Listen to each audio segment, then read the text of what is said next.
I have on set today to talk about technology matters, and that's Donald Anditi, who's the Managing Director for Evasion Network. Thank you for joining us. Thank you. We also have Gige Nyoro, who is the IT Director for Evasion Network. Now, let's start by, first of all, just painting an idea what this Evasion Network is all about. By virtue of the name, I imagine it is dealing with a problem of evasion. Let me start with you, Donald.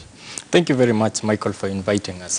So evasion, as the name suggests, is people evading from paying their legal dues. So the whole concept behind the evasion, which is an online platform system, is whereby two businesses have transacted, but because of one reason or the other, the respondent company doesn't want to pay the invoice or the bill. So this is where evasion comes in. Okay, is this assuming that both companies already had a contract? Yes, that is very, very true. And it's very important for any business to transact. Having a contract is very important. So after the signing of the contract, everything has hit the ground. They have traded, they've done what service as per the agreement, but one company does not want to pay. Yes. Okay, Gige, you're the IT director. Is there a genuine problem out there that is big enough to warrant for you to come up with something that deals with that? Yes, definitely there's a problem. If you look around, I'm sure with the business people especially, and also companies, at one point or another you've come across probably you've done a contract, or you've done some job, but someone does not pay you, or probably they are dodging, they are taking you round in circles. Yes. So basically, this is the problem that we have identified, and this is what we are coming to solve as Evasion Network. So basically, what we are trying to do is that we are coming up with a database that someone can go check up and look up and see this company that I want to trade with. Is it listed on Evasion or is it not? If it's listed, what is the danger of me trading with this certain company? So what we are trying to build is trust between companies and businesses as they are trading with each other. Okay, by creating that database. Yes. All right, let me come to you, Donald. Are you just now creating a database of, let's call it like a blacklist, or are you also creating a database that includes the good dealers, such that if I wanted to do business with company A, I can actually check and see, according to the Evasion Network, they are actually a good company vis-a-vis those bad, or is it just a blacklist? The database that we are building is, we are trying to solve the problem that the economy has. So this problem is, we are trying to facilitate information sharing mechanism.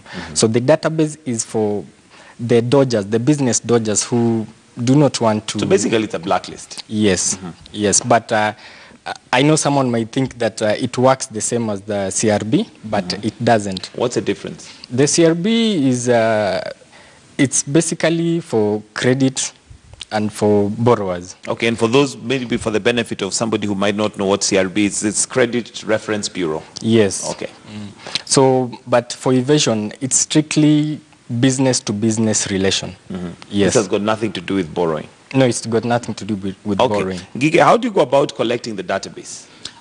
So basically what the system does is that we have created a platform whereby someone can go and upload this data on their own. Yeah?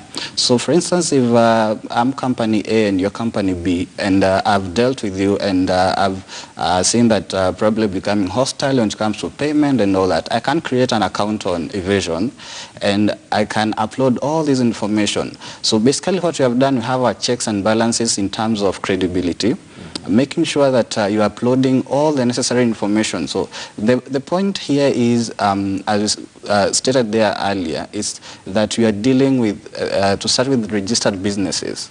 All right. So this makes sure that when you're uploading your claim, first of all, you have to create an account with us and upload your information as a company, and then you can upload this other information regarding the claim that you want to upload on Evasion.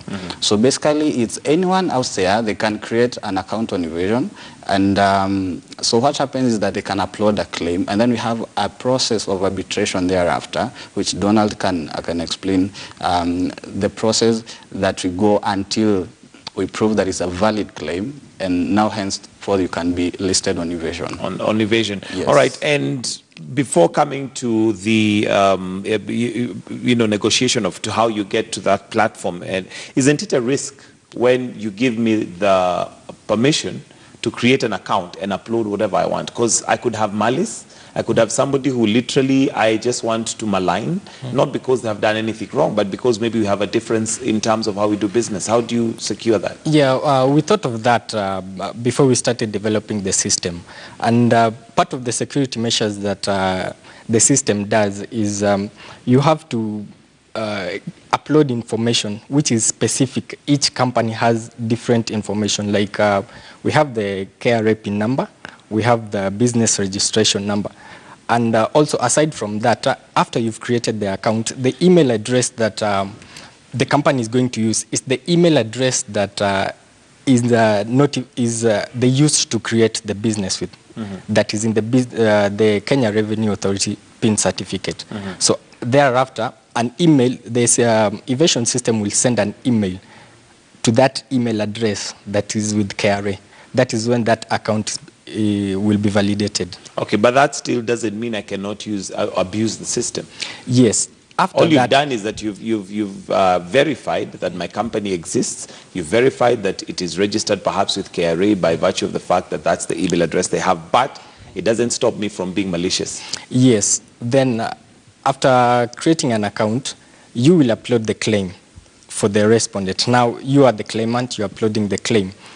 An email will be sent to the respondent notifying him that a certain company has listed your organization in evasion system for not paying this invoice.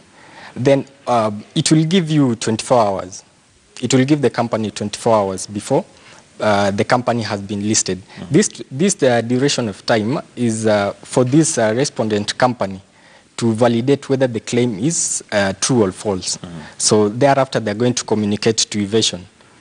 Okay. Yeah. Gigi. Yes. Details and information has become the new gold, as it were. True. How do I ensure that as I create my account, I'm giving you my personal company details, that one, they are safe and that they'll not be abused?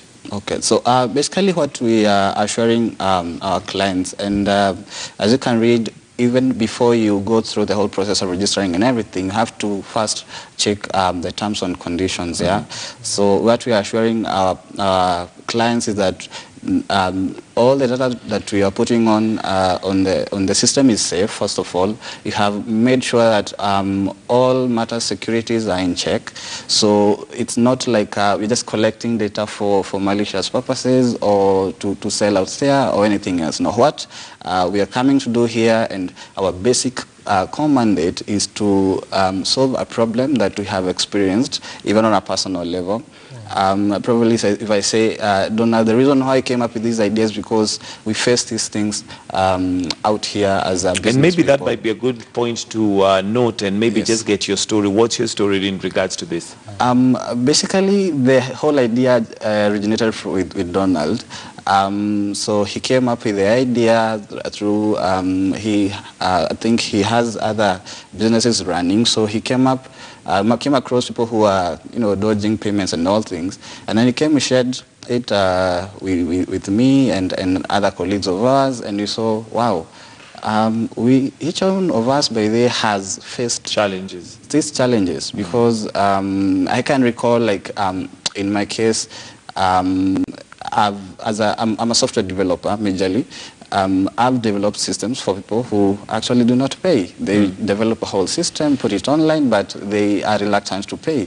So what do you do? Okay. Yeah. And Donald, the question might be, we do have laws in place. We have institutions in place, lawyers who can deal with those kind of things. Because if you have a contract, then I imagine the arbitrator here should be the law. Why not use the law? Why go to evasion network?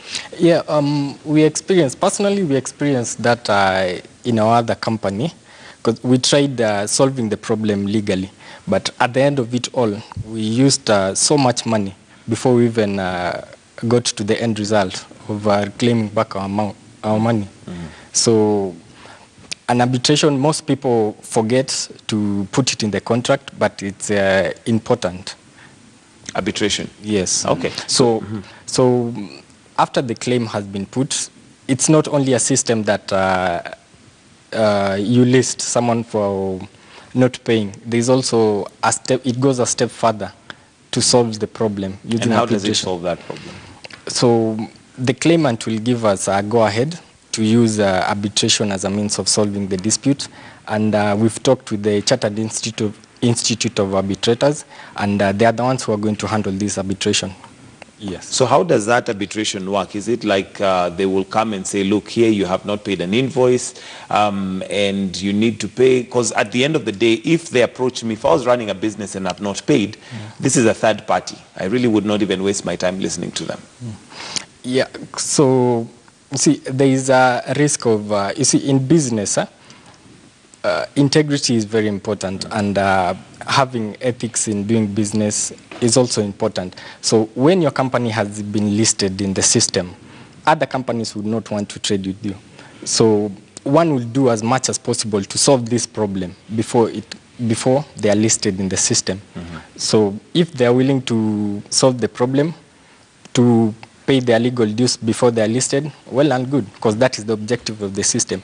If they are not willing to pay for it, because one way or the other there was a misunderstanding, they can move to arbitration. Okay. Gige, how do you go about checking the credibility of these companies? Because I could upload anything. Yes, so basically, as Donald has said, what we do, first of all, when someone creates an account, a company account, the first thing you have to upload is that you have to upload your KRA PIN certificate and your business registration number. So you have our internal mechanisms to verify this information with KRA and also with the Register of Companies to make sure that, first of all, it's a valid company that is listed on our website. All right. So we have a mechanism. So once you create an account, you have to be validated or have to be verified before you can probably list someone. Yes. So that is up to us to do the internal verifications and all that. Yeah. So that is one. The other thing is when it comes to uploading a claim, as we have said, you have to put in all the information, including if it's an invoice number, and upload a copy of the same, yeah, onto the system. So once again, when it comes on the system, we get a notification, the respondent gets a notification, so that we can also, if we can even initiate a conversation with the respondent from our side and make sure that this claim is genuine before the system lists you after the expiry of the grace period that is listed. If the respondent is willing to go further for arbitration, then well and good. That can start, as Donald had explained. But if probably they are hostile or something of the sort, then we have no other choice, but they have to be listed on the system. Okay. Yes. And this sounds more like an integrated mechanized system for business, to share information. What other information are people sharing other than just the fact that this company does not pay invoices? So the system, one is also, it has another platform where other companies can put information, good information about companies that are credible. Yes, that are credible. So it also gives mileage to these companies, because you do not want to get into a business transaction with a company that will bring a lot of troubles in the future. Yes. Okay, and that information, I'm still stuck at the point of credibility, because Gige, if I upload my information and I go ahead and ask a few people to come and just say that this is a very good company to deal with, it gives me mileage. How do you verify that information is actually credible and is one that can go with? Because then you're putting me at risk if I wanted to do business with a company and I go to your website and assume that they're a good company, but maybe they're not. Well, I think at the point of, even for you to upload any information about any other company, is that you have to be a verified company on the system. So what we are dealing with on the system is company accounts, not individual accounts. All right. So it would be difficult just to go around asking all companies to go on innovation just to list me as a good company. Yeah. So basically, what we are limiting on is that we have company accounts on the system, and these accounts have to be first verified for them to be active. Yes. Okay. Reduced risk of business operations, that's one of the benefits that one is likely to realize, that there is that reduced risk. Other benefits that maybe somebody may have being on the platform? One is the business will have integrity. Yeah, in the sense that if my company has not been listed in the system, that will give other businesses a good, what do I put? If it's not listed, it will give them mileage that you're well placed. Yeah, it's a good company that does its business honestly. But on the other hand, if it's listed, then you wouldn't want to trade with it. Okay. Yes. And we're getting to the tail end of this. Gige, Yes. Obviously for any technology, we assume that it comes to help us, Sure. but there has to be some profit coming out of it. How do you make money out of this? So basically there are just a few minimal charges that one has to incur in terms of if I'm listing a company or also in the process of arbitration. Yeah. So basically it's not much, because compared to the amount of money you would incur in terms of going the legal way, going to courts and stuff. So I can, for instance, use 500 shillings just to do all that. So that is the business model that we have, that for you to list a company and it goes through, incur just a small amount of around 500 shillings, and that's it. Okay. Yeah. All right. So if I was to register and put my details on the company, then I would be charged for that. Yes. What about if I want to draw information? Yeah, it's the same thing. Before you search an information in the system, you have to make payments, and so that you can get feedback from the system. Yes. Okay, and that payment is made via M-Pesa, or how do I get? Yeah, for now we have put mobile payment as the only payment platform available.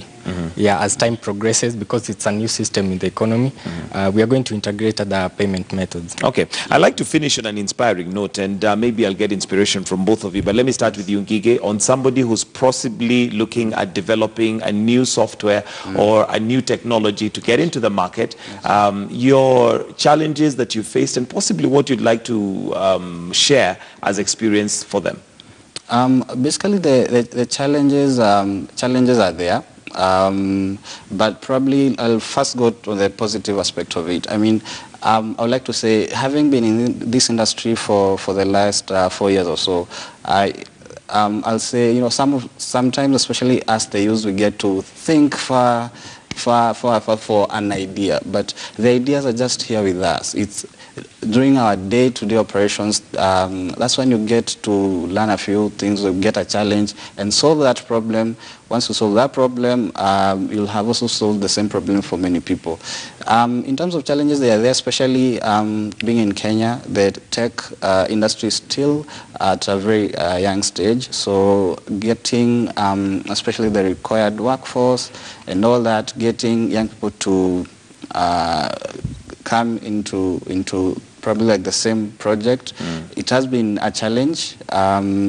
Let me say, just breaking out in this industry is quite hard. It's difficult. Yes, it's quite difficult, but we are progressing. We are on the right path to us, getting to where other countries in the developed world are. So I can say, yes, I can say we are on the right track. All right, Donald, your parting shots, and maybe just to encourage some software developers out there or somebody with an idea technology-wise. I would say technology advancement is the key to economic development, because it is directly linked. Before 15, 20 years ago, without the mobile payment system, we were very far behind. but now you can look where our country is. So it's technology. And that's where the money is today. Well, if you want to make money, they say you need to be in technology. Thank you very much, Donald Anditi, who's the Managing Director of Evasion Network, and Gige Nyoro, who's the IT Director for the same company, for joining us this morning and enlightening us on technology, which is an integrated mechanized system for business to share info. And one thing I forgot to ask is, if I needed to get more information, how would I do that? Is there a website? Yeah, you can log into www.evasion.co.ke. All right, thank you. Yes. Well, for now, we want to take